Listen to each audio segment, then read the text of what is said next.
I'm Mr. MegaManFan. This is the PC Engine Files, and today we're taking the files part very seriously because I don't think we can refer to Artist Tool as a game. It is definitely a file in a folder that I had for PC Engine releases. And as it turns out, it is exactly what the name says. It is an artist tool. It is for making art. At first, I was a little panicked watching this demo because it seems to show a PC Engine Illustrator pad, and I was thinking, oh great, I don't have this accessory, and even if I did, PC Engine controllers aren't compatible with the TurboGrafx 16. You cannot play them as is. You have to have an adapter or you have to rewire them. But as it would turn out, the regular PC Engine controller works just fine with Artist Tool, so when I did this in emulation, I was also able to use a standard USB controller to play this. It intrigues me that it also shows some sort of printout option, although if this printer didn't have color ink, I think this functionality would be very limited. It reminds me of old AutoCAD printers back in the day in that it actually moves the sheet around and then puts the ink on the page as opposed to drawing the ink one line at a time. So it can take an entire sheet of paper and fill things in with that ink pen or perhaps a color pen if one were provided. Now, since the PC Engine Software Bible knows more about Artist Tool than I do, I'm going to read a little bit of their description for this release. It came out September 29th, 1989, and it's rated a void. That seems fairly accurate, but I'll get into that in a minute. Overview. A unique piece of software for the PC Engine. Artist Tool is a graphics program that allows you to draw and print your own artwork. Okay, you actually can print it then. I guess there was some sort of printer attachment. When combined with the Illust Booster, Print Booster, and Photo Reader. The interface has a rudimentary set of tools to choose from, like freehand, straight line, and circle. And it also has a few tunes to listen to while you draw. So far, from what I can see, all of those things are accurate, even though I have none of the accessories that are mentioned. I wonder if this was any kind of a hit for PC Engine at the time it was released in '89. I know that PC Engine had a very big install base. They were actually a lot more successful than people may realize because the TurboGrafx 16 was such a commercial flop in North America. They may not realize that comparatively speaking, PC Engine had a very large install base in Japan and certain regions of Asia.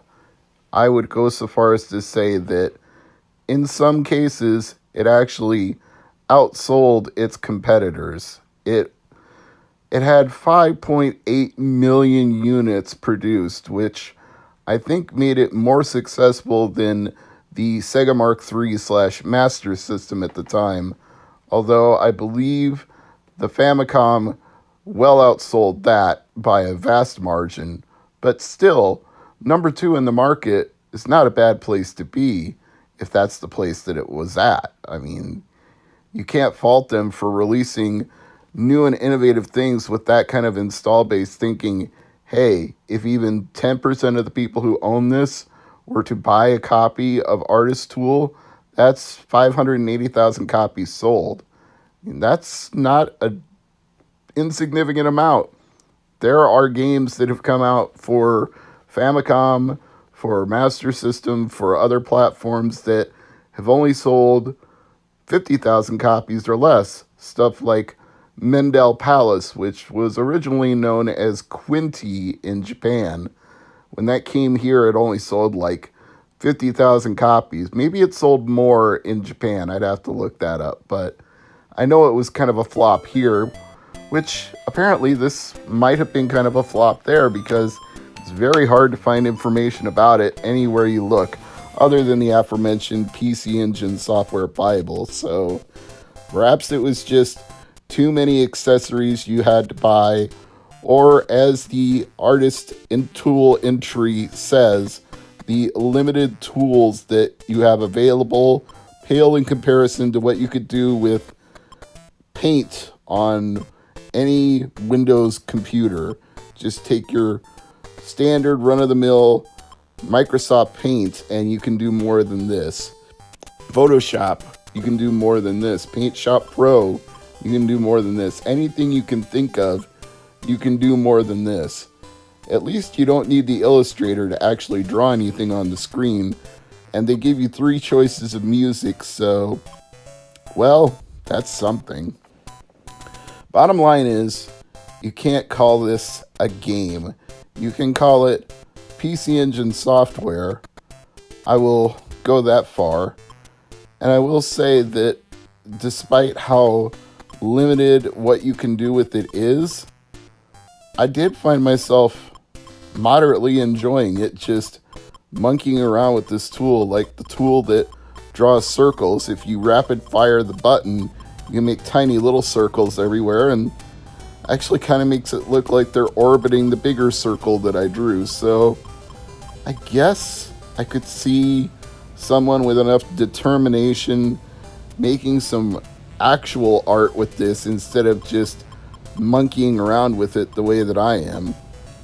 And the tools aren't necessarily intuitive, but they aren't necessarily bad either. I mean, point and click, go back with one button, select a new tool with the B button, and then go back again and change colors and back and forth, and you can fill in the screen with a color of your choice instead of having to start with a plain background. So there are options here. Maybe not enough options, but then again, you're using a PC Engine, aka TurboGrafx 16, to make art. It's never going to have that many options, and the color palette is always going to be limited by the chipset that actually comes with it. You can only have the color depth that the video processing in it allows you to render. So it is what it is. I'm Mr. MegaManFan. This is the PC Engine Files, and today, by popular request, just for the Halloween season, this is Splatterhouse. Now, previously on Genesis Does, I took a look at Splatterhouse 3, but this is where it all got started, at least on home consoles. It actually got started earlier than that in the arcade, thanks to Namco putting it out November of 1988. Yeah, they missed October, but then again, I don't know if Halloween is as big of a deal in Japan as it is in the United States, so they might not have even considered it to be that important to meet a Halloween deadline of any sort.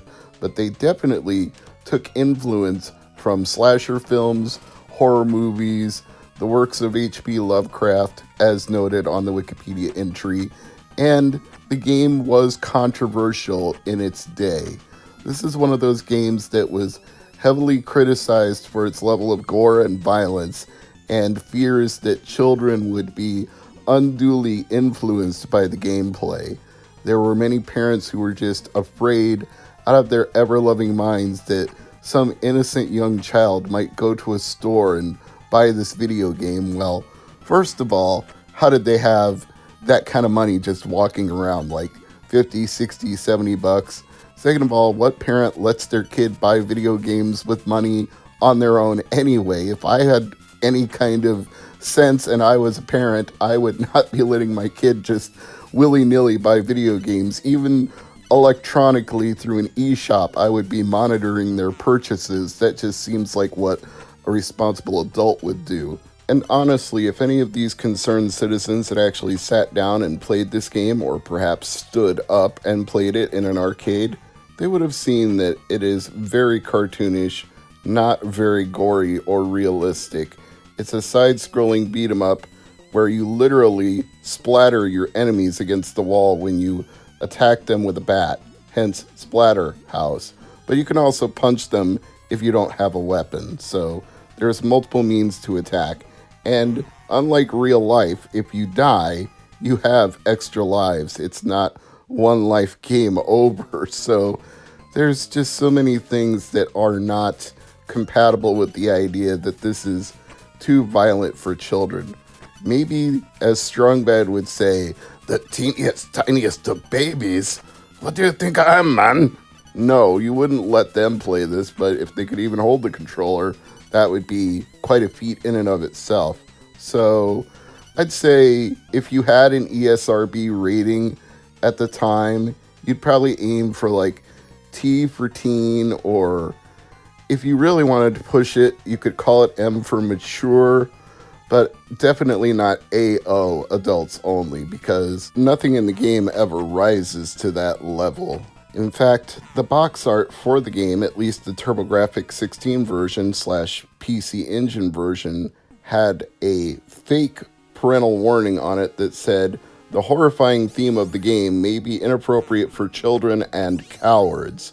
So they were mocking the idea that this game was too gruesome. Now, to be fair, I will give this some context and say that for the time, it probably was more gruesome than most people were used to.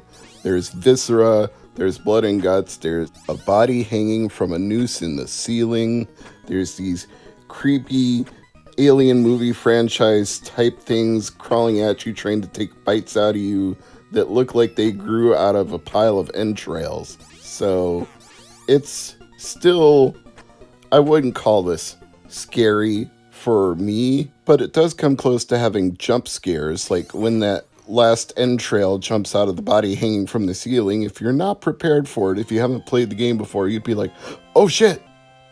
It would be a minor jump scare at best. It wouldn't make your heart race or cause you to break out in a profuse sweat.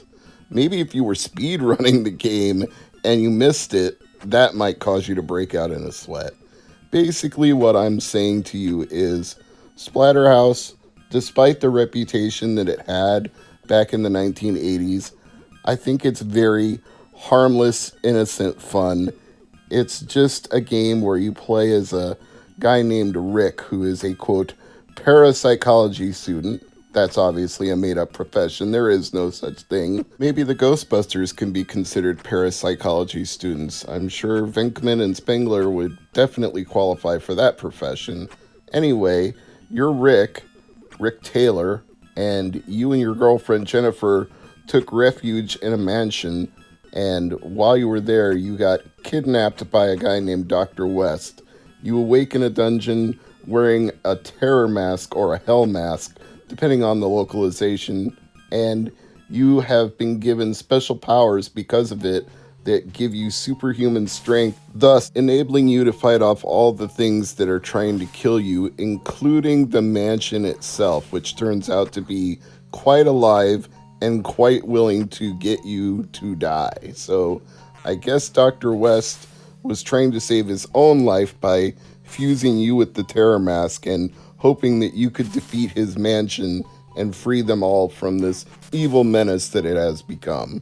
To some degree, Splatterhouse is a game of rote memorization, like these spikes that are in the sewer that you're swimming through. You have to memorize the timing so that you jump over them and hit the enemies that are coming at you, and you've got to juggle between whether you're jumping or whether you're attacking, because if you don't time it right, you could get hit by one or the other. And you kind of want to keep that weapon too, and if you get hit, you lose the weapon. Even though you have quote-unquote superhuman strength, it is a lot easier to do attacks at range with the weapon as opposed to having to beat them up with your fists. So, you learn where things are by playing it over and over again, and at least in the home version, if you die, you've got lots of continues, so you can remember where they are from the last time you died and do a little better the next time. And there are quite a few differences between the PC Engine / TurboGrafx-16 port and the arcade. Thankfully, Wikipedia lists a bunch of them, so I'll tell you a few of the more noteworthy ones. The arcade version shows Rick and Jennifer running through the storm into the mansion, and then Jennifer screams. This does not happen in the home console, as you've seen. There is no opening cinematic of any kind, you just get straight to the action. The weapon that you pick up in the beginning of Stage 1 was also changed from meat cleaver to wooden sticks, so toning down a little bit of the graphical violence for the home port And also, some of the viscera of the game was removed, like the spilling of quote-unquote embryonic fluids from the boss in Stage 6 is completely edited out of the home port, and you just get a fiery explosion instead.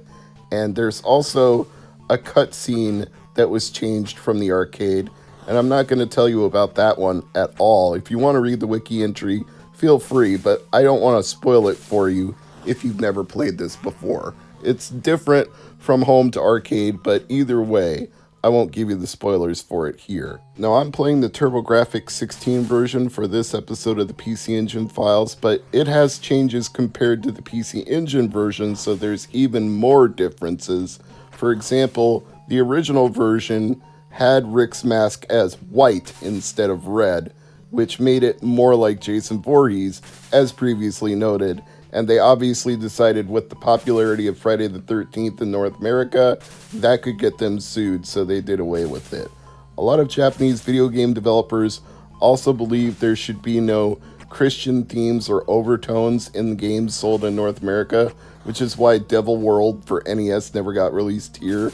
So, cathedral arches, like a church, are removed from Stage 4's boss, and there's an inverted cross that's replaced with a severed head, and the boss, the grave of the final boss, was changed from a wooden cross to a tombstone, all in an effort to appease the North American market and make sure that this wouldn't get censored or banned altogether.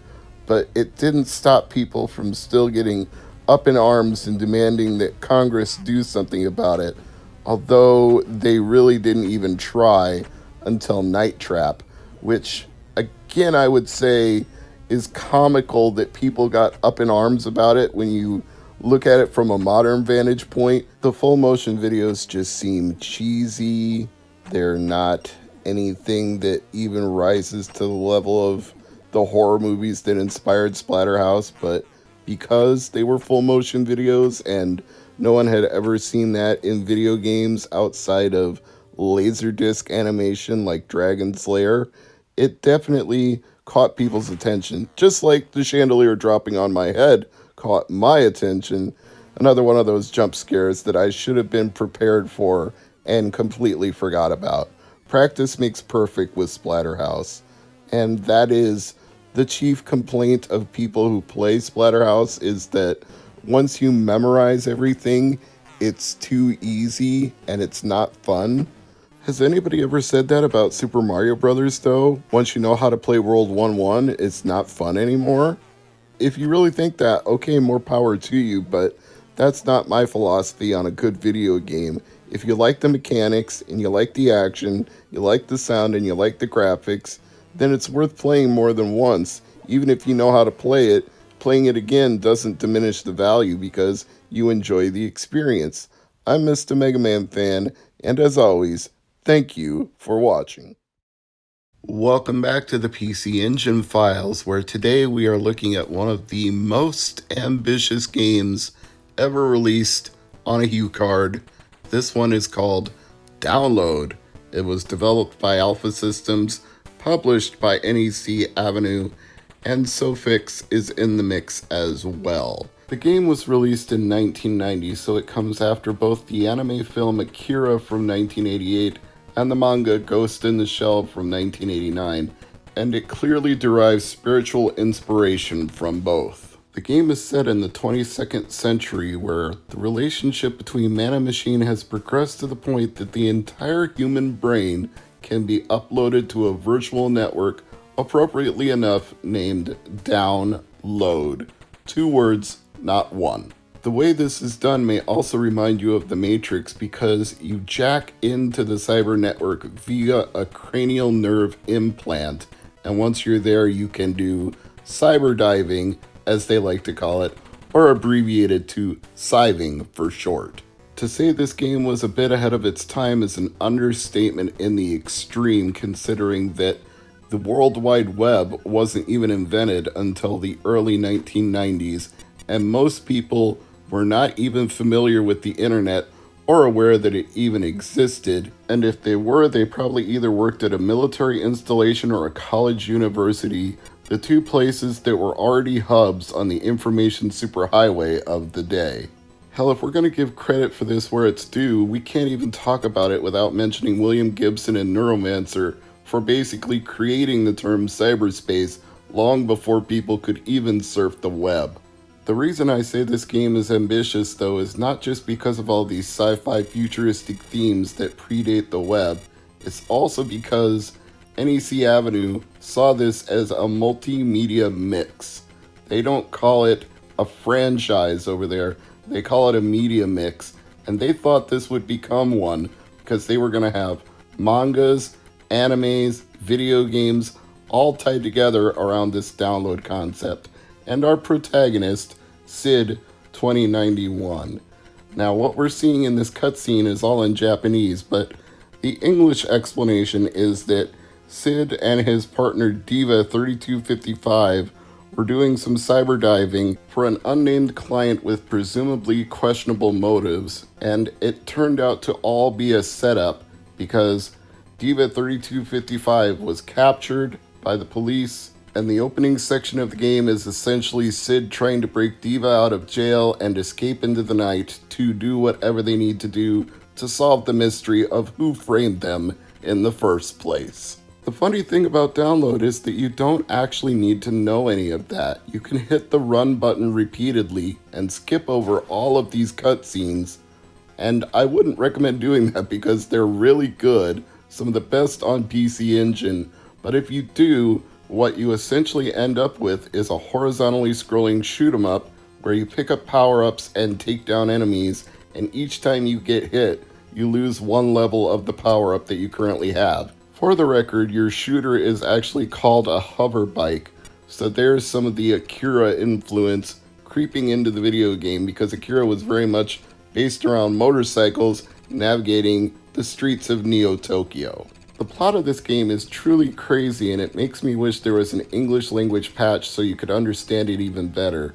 But to sum it up, your adventure doesn't even end when you rescue Diva. It's only the beginning, because after that you find out that a virus has infested the entire police network, and you've got to go in there, you've got to do some cyber diving and take out the virus yourself. At that point, your hover bike turns into more of a spaceship just to give you the impression that you are jacked into the cyber network and that you are actually inside of download. Kind of makes you wonder in retrospect how much of a debt the Wachowskis owe to things like Download, Akira, Ghost in the Shell.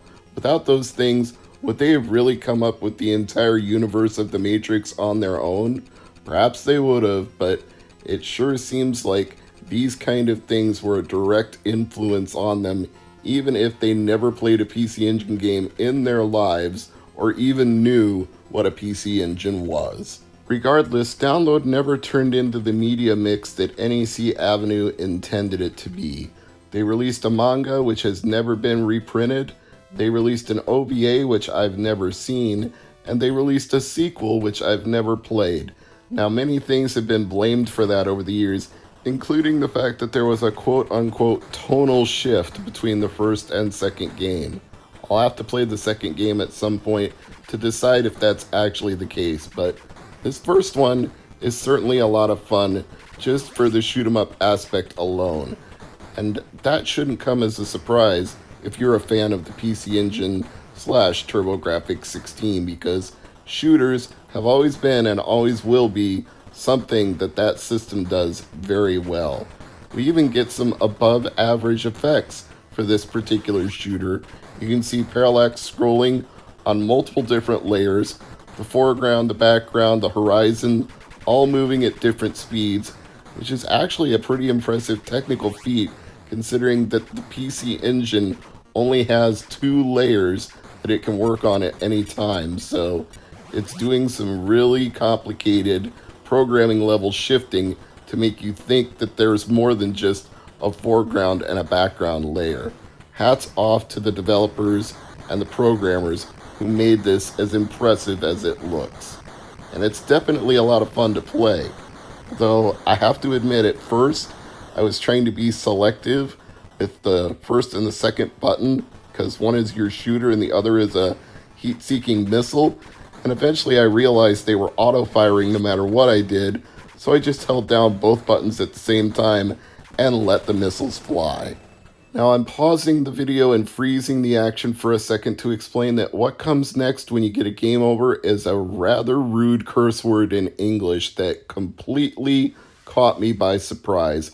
I wish you could have seen my live reaction when I played this for the first time. But to give you some idea, if you've watched the AVGN about Hong Kong 97, then you know the level of rude English that was suddenly presented to me. I'm not mad about it though. Truth be told, I thought it was absolutely hilarious that there was this jarring tonal shift from a sci-fi side-scrolling shoot-'em-up to suddenly being given curse words in a game over screen that just came out of nowhere. I get that they were going for some very heavy dystopian futuristic themes, but even so, for a game that's mostly in Japanese to suddenly blast you in the face with curse words you wouldn't say in front of your own mother, well, it's just funny instead of shocking. It's not getting the effect they intended, which is to be crude and rude and have a lot of attitude. It's just like, why did they think that was necessary? In the words of AVGN, what were they thinking? It's so unnecessary. You could have just said, game over, you failed in your mission, please try again, and then you could press continue and be on your way. You didn't have to be told, oh, expletive, I can't fail, I have to survive. I guess the stakes are really high in this game. You've only got one life to live, so when you fail, it's, oh crap, I failed. It's a little annoying that I now have to cut a few seconds out of the gameplay footage every time I die just because of one curse word, but it is what it is. As for the weapons you collect, they have a power range from 1 to 5, and as you can see, the more power-ups I pick up, the greater the spread range on the weapons has become. So, getting those power-ups is key to defeating not only the multiple enemies that appear on the screen, but the boss characters that you encounter at the end of each stage. You obviously need to be firing as wide a spread as possible to not only hit as many things as you can to keep from getting shot down, but to do as much damage to the boss as possible without it doing all that damage to you in return. As you can see, having multiple shots also helps because some of those enemies take multiple hits. They don't just go down with one shot. Unlike you, it seems like your power bar depletes very quickly, so if you get hit a few times, not only do you lose your power-ups, you lose your life, and then you get that infamous game over screen again. And by the way, is it just me, or is this boss so phallic that it could actually be taken from a Choaniki game? It certainly projects itself out there. The unlimited amount of continues is definitely a huge help in this game, and it keeps me coming back for more. But the difficulty also means that I'm going to have to do some serious work memorizing the patterns of the enemy waves and the attacks of the stage bosses. This is going to require some R-type, Gradius-type commitment to get good at. And I do want to get good at it because download is a lot of fun, and I want to progress the cutscenes that occur after the end of each level. Even if I don't understand the Japanese, I can still pick up on it thanks to articles about download, many of which note that the very name of the game has contributed to the obscurity of it to some degree, because entering the word download and PC Engine on a search bar is not going to get you download the game from NEC Avenue. And if you're using a search engine or a browser extension like DuckDuckGo, the first thing you're going to get is a bunch of PC Engine download sites full of ROMs, so you won't even find out what you want to know about this game, although you will probably find a copy of the game there, so you might as well go ahead and give it a try.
I'm Mr. MegaManFan. This is the PC Engine Files, and this is Nectaris. And when I saw the title and this opening cinematic, I was pretty excited. I was like, oh my, this is going to be an exciting adventure where we're on a moon base fighting a wave of shoot-'em-up aliens to defend the Earth. And then I quickly realized my mistake. This is Military Madness for TurboGrafx 16. It's the same game, and I say that I'm not going to sugarcoat it in the title of this video, so I'm not in this review. Turn-based strategy games are not my thing. I could probably get by with it if this was the English language version, Military Madness for TurboGrafx 16, but here I'm not even going to pretend to keep up my enthusiasm for more than 3 minutes. It's the turn-based strategy games that you all know. You pick a unit, you move a unit, it goes back and forth with the enemy unit, you lose some soldiers, you lose some tanks, then you pick up another unit, then you move another unit, and you try to achieve victory by taking out all the enemy placements on the map. And this one uses a hexagonal grid, sorry. You can see that I'm struggling to even have anything good to say about this, but a hexagonal grid is at least nice in that it gives you a variety of places to move on a map, so I'll give them that much, but oh man. Look, Hudson Soft had a franchise here. Military Madness was very successful. There are many installments of this game. I'm not going to begrudge them that, but when you're dealing with a language barrier from Japanese to English and you have to select 2 or 3 options just to even move or attack because you don't know the kanji characters, it's quickly going to become tedious. I suppose if I played it enough times, I would memorize which option was which, but let's be real here. I don't even like turn-based strategy games enough to do that. If I was going to do it, I would do it for Military Madness in English, not for Nectaris in Japanese. I just totally blindsided myself because I saw the name Nectaris, I saw the opening graphics, and I thought, wow, this is going to be cool. And then it's just Military Madness, and I feel like I'm descending into madness because I should have known better. I can't believe I made such a rookie mistake. I'm sorry, guys. This is Mr. MegaManFan. This is the PC Engine Files, and next week I hope I have something more interesting. I'm Mr. MegaManFan. This is the PC Engine Files, and today we are looking at an Exit Soft game called W Ring, The Double Rings. Now, ostensibly, it's not that unique among TurboGrafx and PC Engine games. It is a side-scrolling shoot-'em-up, which is the genre that the system is known for best and probably handles the best. And in the realm of those games, it's pretty typical. It's got the type of progressive power-up system you probably learned at an early age from Gradius, or if you didn't, you've learned it from future shooter games that have followed it. So you start out with an auto fire that goes in a straight line and a stream of bombs that drops down and to the right ever so slightly. But as you pick up the power-ups dropped by enemies that you've destroyed, you can level up 2 different options. You have fire modes that are color-coded. Red is the option that adds a fire along with the player, and you get more that surround you the more of them you pick up. Blue is a long laser that moves with the player's ship. Purple is a spread shot, think Contra's spread gun. Green gives you a larger attack that can hit more of the screen, and orange gives you additional bombs that go up as well as down, also slightly at an angle. So there is no need to fret when playing W Rings because you don't even have to worry about hitting a second button to select the weapon upgrade. Once you pick it up, based on the color code, it's automatically added to your loadout. And each time you take a hit, you lose a power-up, and if you don't have any power-ups, you lose a life. And if you lose all your lives, it's game over, man. Pretty standard stuff. for a shooter. But the thing I would say makes W Ring notable is it's one of those low print run, high demand games that basically, if I were to put a pin in it, would be the reason emulation exists, the reason preservation is important, and the reason you'll want to try something first before you buy it. Because looking at the current values this goes for while doing my footage for the game, it reaches astonishing amounts even at the low end. $123 plus $13 shipping, and that's before sales tax is added. $156 brand new, all the way up to $324 new and sealed from the United Kingdom. So you're not getting this one for less than $100 in just about any form. Maybe a loose hue card, you might be able to pull that off, but I highly doubt it. It seems to be a very rare game, and shoot 'em up genre games are coveted by PC Engine and TurboGrafx collectors, so that only makes matters worse. Low print run, high demand, and then it becomes sort of cyclical and it feeds back into itself. You get the situation you have with games like Sapphire and Koryun, where everybody's heard of them, very few people have them, and the more people that want the fewer copies there are out there, the price just keeps going up and the word of mouth spreads even further. It becomes one gigantic loop. And then into that loop steps somewhat shady individuals who offer reproductions that aren't marked as reproductions, and they go into circulation and dilute the available pool with false copies that eventually, at some point along the line, end up in game stores, and they have to debunk them and say, it's a very good looking reproduction, but it's a reproduction. And I fear that at some point, those experts will themselves go out of circulation, because we all age out over time, and then these fakes will be disseminated among the real things with nobody there to authenticate them and tell the difference.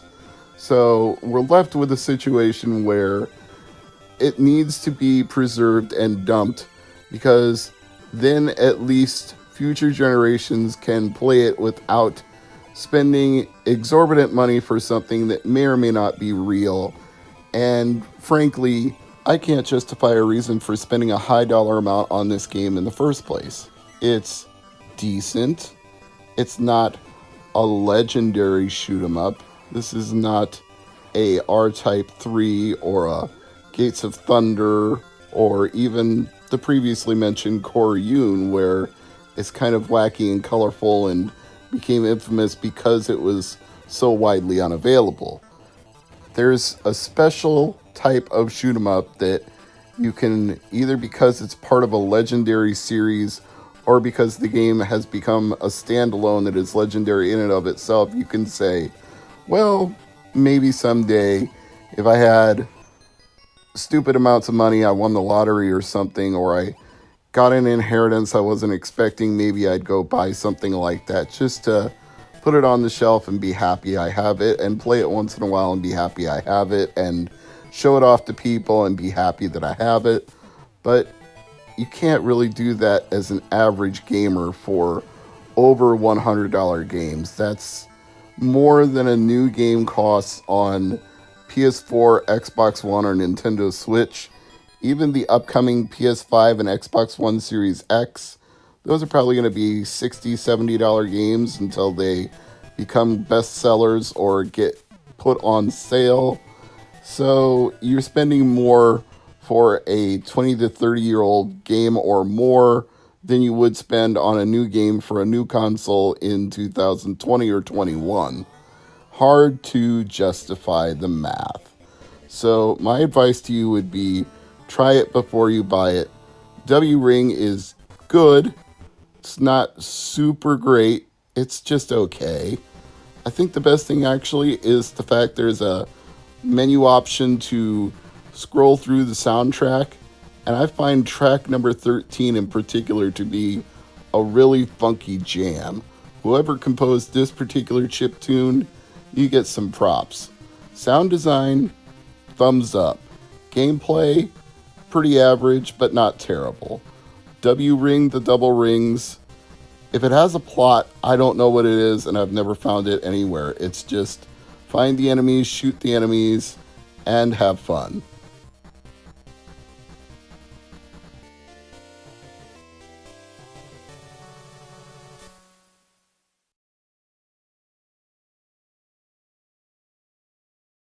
I'm Mr. MegaManFan. Welcome back to the PC Engine Files, and today we're looking at Aoi Porinku, or Blue Blink as it's known in the United States and on the title screen here of this PC Engine game.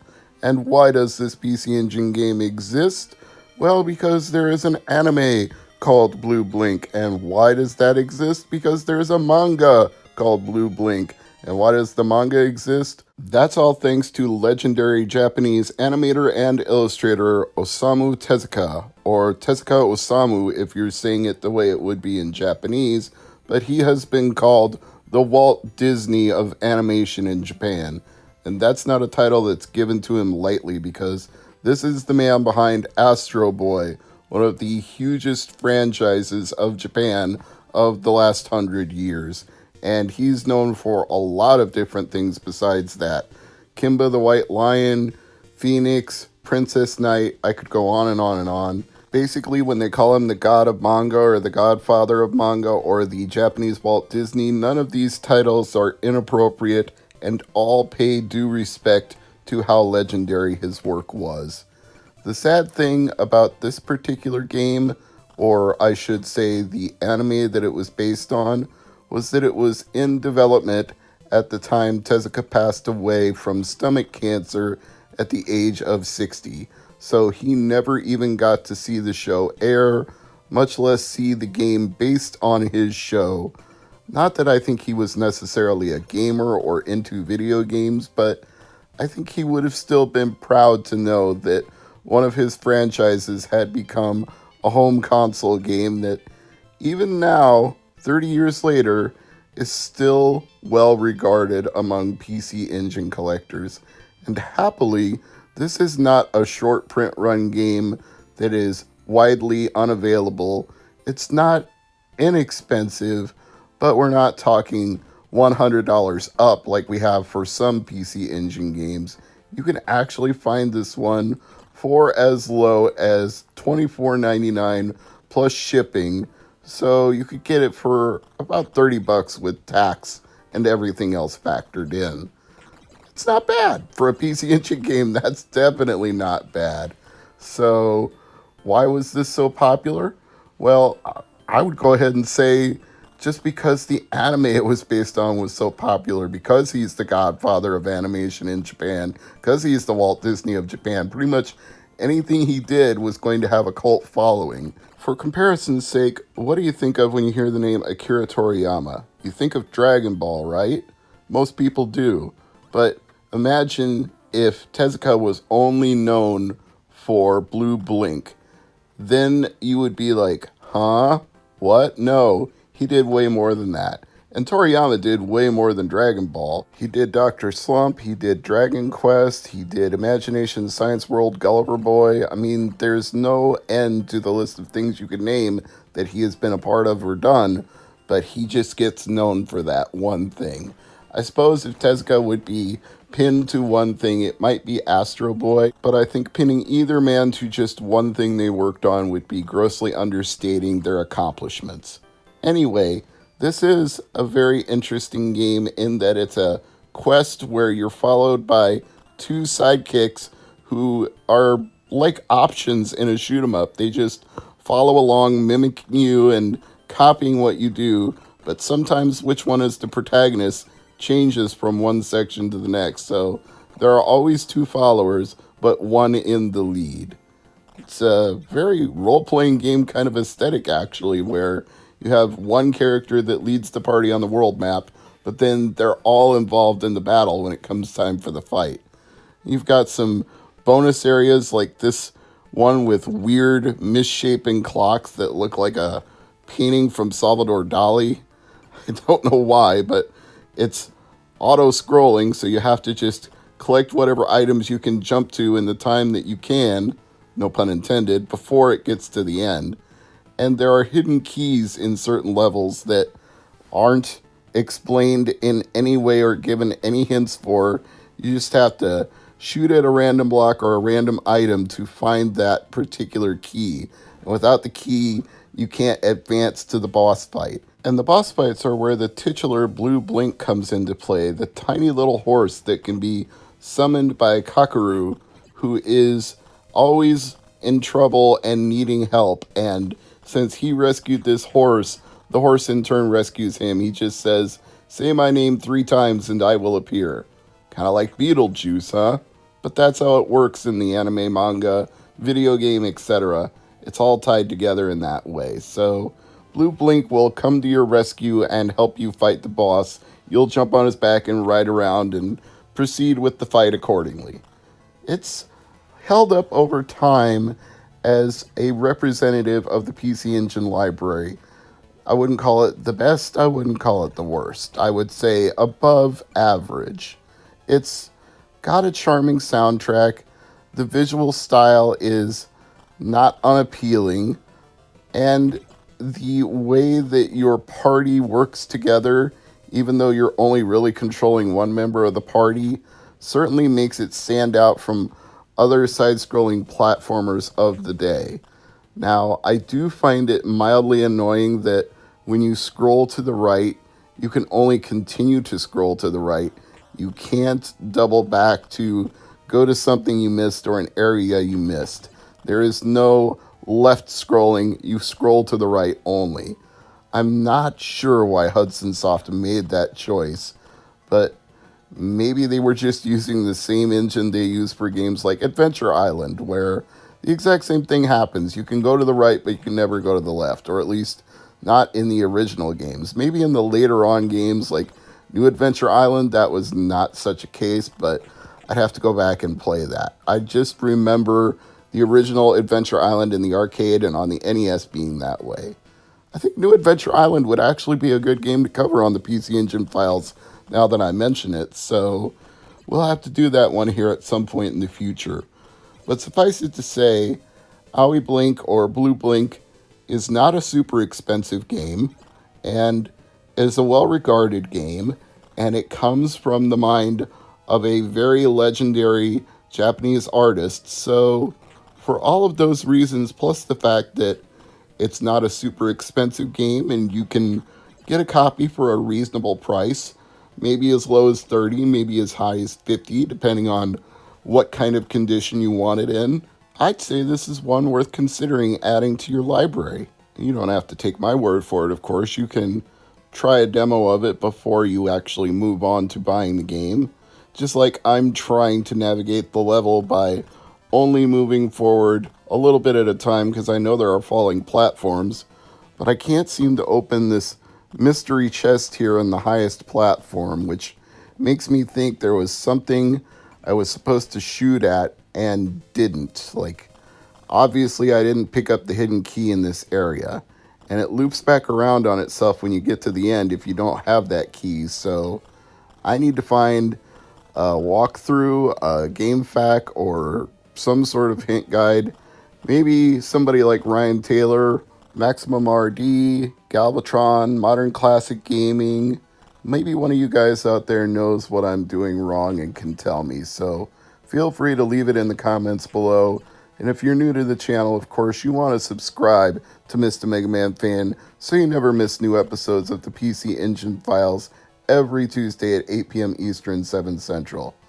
And one other name that I thought of, Bjorn Hagerstam. I'm probably totally butchering your name, Bjorn. I'm sorry about that, but maybe you know because you comment on PC Engine Files here and there. So if you know this game, if you know Blue Blink, and you know what I'm doing wrong in this particular area, please, Bjorn, feel free to fill me in and let me know what I should do next. But I'm going to keep trying anyway because I find this game enjoyable, and it's frustrating in some ways, but not in a way that makes me want to rage quit. I actually ended up playing it a lot longer for this particular video than I expected to for a typical episode of the PC Engine Files, so I'll probably just upload the uncut footage and give you a better look at it. Thanks as always for watching.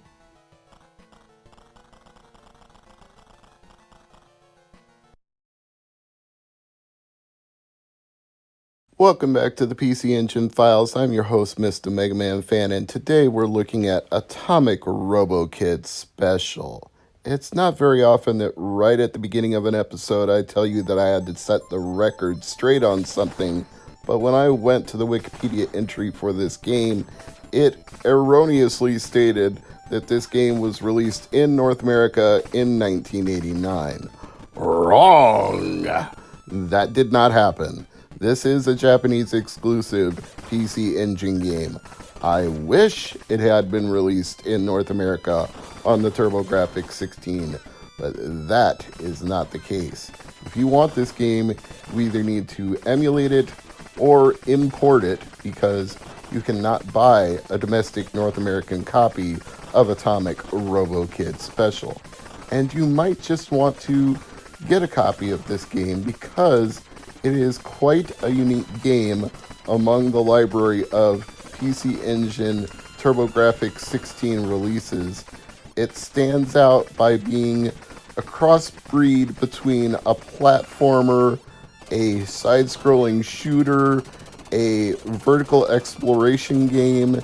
It's got a lot of different things going on within the confines of its programming.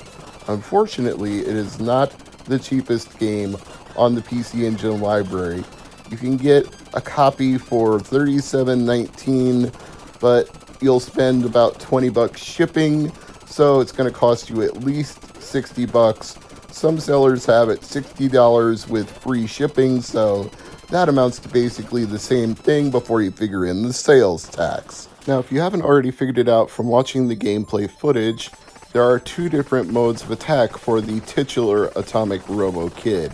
He can hover in the air, which turns it into something of a shoot-'em-up, or he can walk along the ground, and when he does, the other button uses a jump function to leap over walls and obstacles and enemies if you like. But either way that you do it, you are limited to that set of controls when you're doing it. That's a convoluted explanation, but what I'm trying to say is you obviously don't have the jump button when you're hovering in the air, but when you are hovering in the air, that jump button instead becomes your option select button for the different weapons in your loadout. And of course, when you're running on the ground, you don't have access to that loadout because your button is the jump button, so you can't switch weapons while you're running along the ground. Does that make sense? I hope so. Because like I said, this game is a very weird crossbreed between two different types of games, and at first I wasn't sure that I was going to be into it because it takes a while to get used to switching back and forth between your weapon loadout and traversing the ground when you're in stages that require you to do so. And the boss fights are a little, well, at first they're obtuse. You can't really figure out what to do because you have a fan that just grinds its way towards you, and you're like, do I just shoot it in the middle? Do I try to get past it and shoot it on the other side? Do I switch weapons and target it only in the center as fast as I can? And that turned out to be the correct attack. If you use the bomb weapon in your loadout or missile, it's a short-range explosive, whatever you want to consider that to be. It is the most effective weapon against the boss. You just plug away at it right in the middle, boom, it's dead. Then you collect this little symbol, and you move on to the next act, or stage, or whatever. So, Atomic Robo-Kid Special started out as an arcade game released by UPL in 1988. It claims in this Wikipedia entry it was published in America by Nycom Incorporated. Again, that's not true. I don't know who came up with that idea, but Atomic Robo-Kid is not part of the US North American library of TurboGrafx 16 games. Unless you have a HuCard converter for PC Engine games, or you're playing this through something like the Super SD System 3, you are not playing this game on a TurboGrafx 16. If you even go to the list of games released for the PC Engine worldwide and scroll down in the wiki entry to Atomic Robo-Kid Special, it says North America unreleased. That says it all. That's definitive. These two pages are just completely at odds with each other in terms of what they're saying. One claims it is, one claims it isn't, but the one that claims it isn't is correct, because there is no physical North American edition of this game. I don't even know why I have to go on this rant and say that Wikipedia is prone to errors. If you're watching this video and listening to the sound of my voice, you probably know that all too well. So we have this interesting in-between stages act where it's like you versus another Atomic Robo-Kid. It kind of looks like you, but it's not you. But it can hover and shoot like you. And you have this wall of enemies that are acting like obstacles blocking your fire. But eventually, you can pick up a power-up and use it to attack your other enemy by destroying the ones that are blocking it faster, and then landing enough shots to finally knock it out and collect all the power-ups and move on to the next act. So what we have here is a game that has mini stages as well as regular stages. And in some of these stages, like Act 4, you're even going to get deja vu to stages like Metal Man in the Mega Man franchise, where things are above you and below you, and you have a small window of area in the middle that you try to traverse, knocking out the enemies as you go. You can even jump and shoot just like you would in those games. You can also, if you want, just go straight into hovering mode and try to zip by all of them, but you'll still have an end boss that you have to clear before you can progress to the next act. I really got into the diversity of playstyles in Atomic Robo-Kid. I didn't expect to like it as much as I did, especially with the high difficulty at the beginning, learning how to switch back and forth between the modes, but it's, once you get it, you've got it. It immerses you. You get sucked into Atomic Robo-Kid and really start to enjoy yourself. So this one apparently also got ports to Sega Genesis, Commodore 64, Sharp X68000, Atari ST, Commodore Amiga, and even a attempted port to the ZX Spectrum that ultimately got canceled. And if you don't want to play it on a TurboGrafx with an SD System 3 or an emulation, it was released in the Nintendo eShop on November 15th of 2018 as part of the Arcade Archive series. So you can play the original arcade game that was intended to be ported to PC Engine and TurboGrafx, but was called Atomic Robo-Kid Special, since it was not a straight port, but rather a conversion of the game to home consoles. Figuring out this boss was the most difficult part of my gameplay for this video. I thought maybe I could run by it, but I was always getting wailed on when I tried to do that. I thought maybe I could take out one of the arms before it trapped me in the corner. That doesn't work either. Ultimately, I realized I had to play a game of tag with this thing and get it to follow me all the way to one side of the screen. That way I could turn around and wail on the different arms as it approached. Then I could zip around it and get to the other side. But if I tried to just wail on it and stay in the corner, that was not going to work. Incidentally, this actually reminds me of a game I played from Mega Cat Studios that boasted Mode 7 graphics on Sega Genesis, which it really isn't. It's just emulating the style of Mode 7 and making a version of it for Genesis. But if you saw my Arcadius Revolution video, there was a boss very similar to this except you had to rotate your ship around it to continually draw it towards you and then deck it once it got close enough, and then rotate around and do it again. In this one, you're not rotating, but you are playing the same game of tag or chase where you're getting it to follow you and then you're doing damage to it. And once it's trapped in a certain area, you fire on it repeatedly until you destroy one of the arms, and then you get it to follow you to the other side so you can take out the next arm. So it's nice to see that a PC Engine game or a home console game in general requires you to adapt to each boss instead of using one strategy repeatedly, because that's how else do I say it? It just makes games boring when you defeat every enemy the same way. You want variety, you want challenge, you want to have to figure things out as you go, taking each challenge and learning the way to overcome that challenge. Just like in the Mega Man games, when you figure out which weapon you use against a robot master that takes out that particular robot because it has a weakness to it, there's a satisfaction you derive from learning the play style for each one. I'm Mr. MegaManFan, and as always, thank you for watching. I'll see you next time.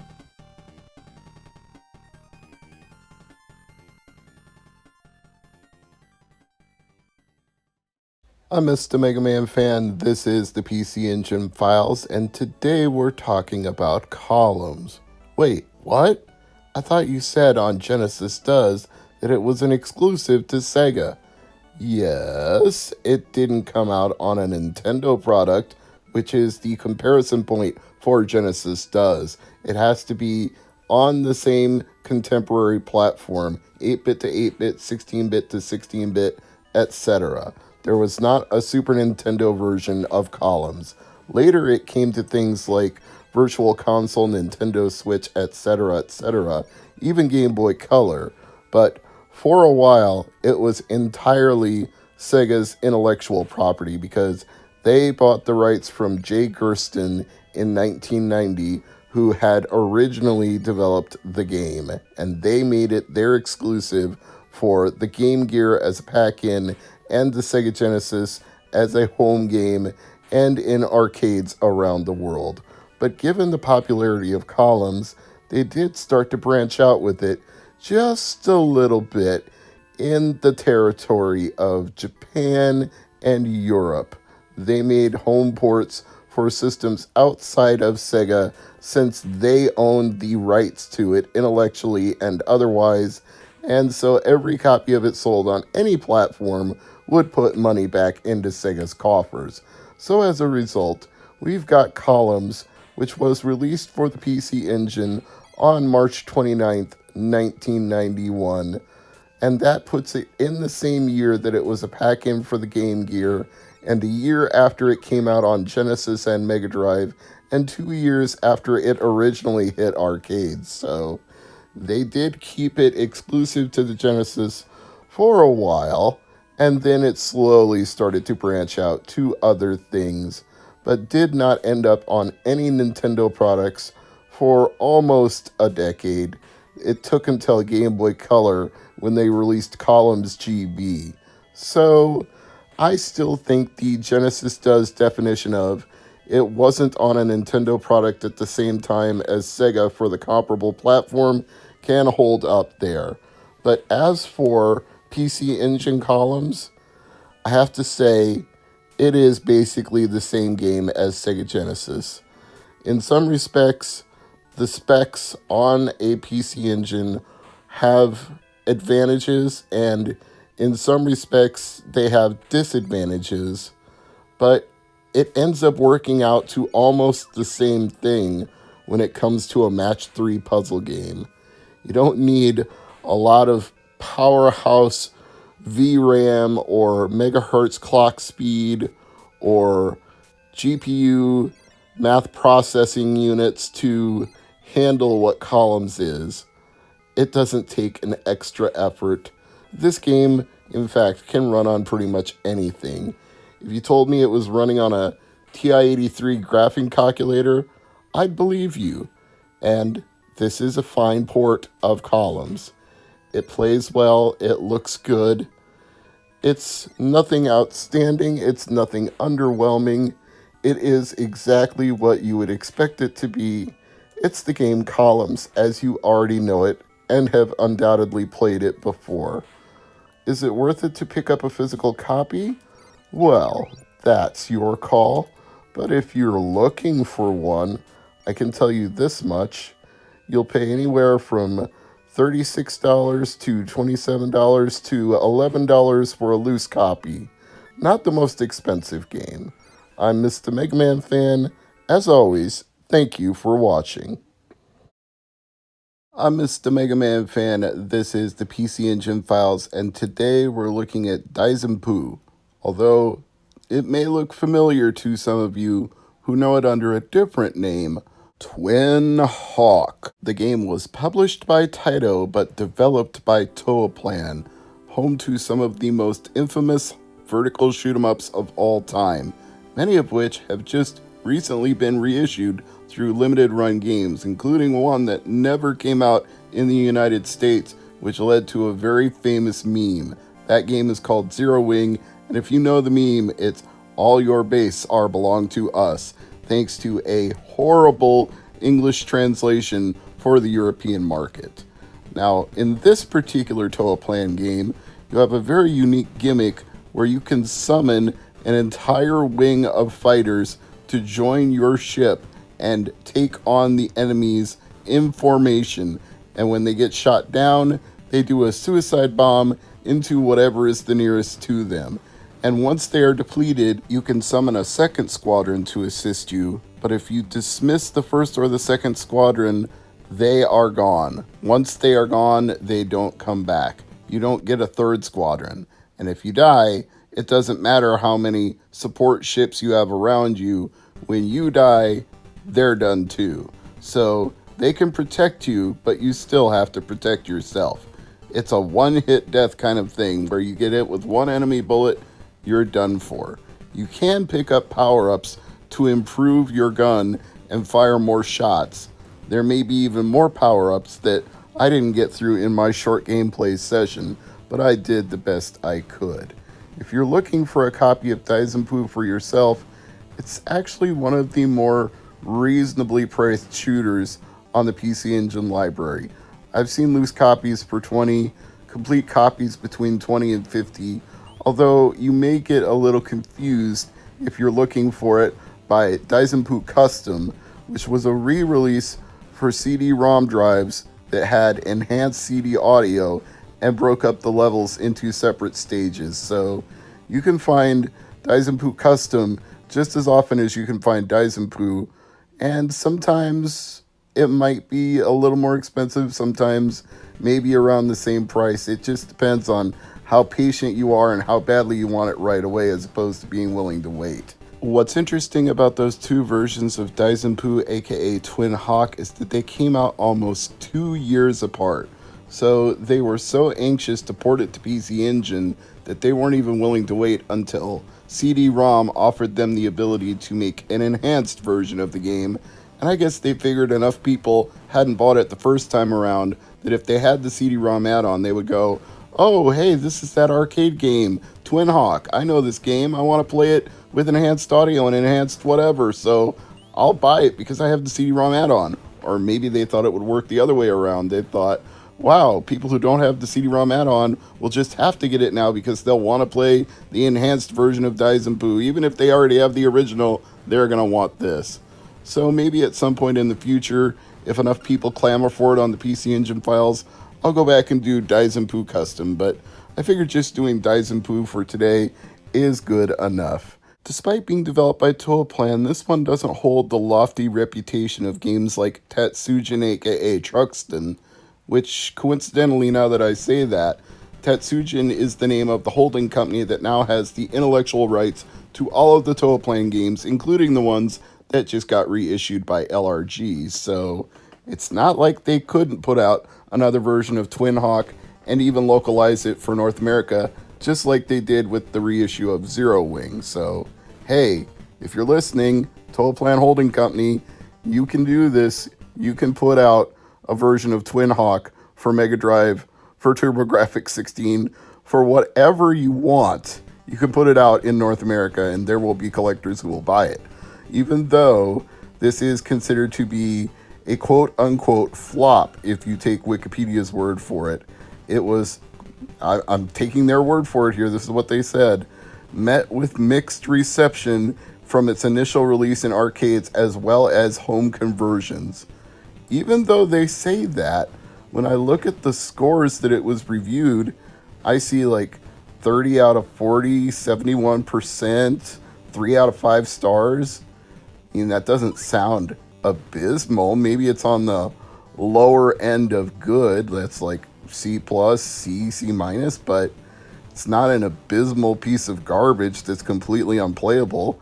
And I certainly don't find it to be so playing this game.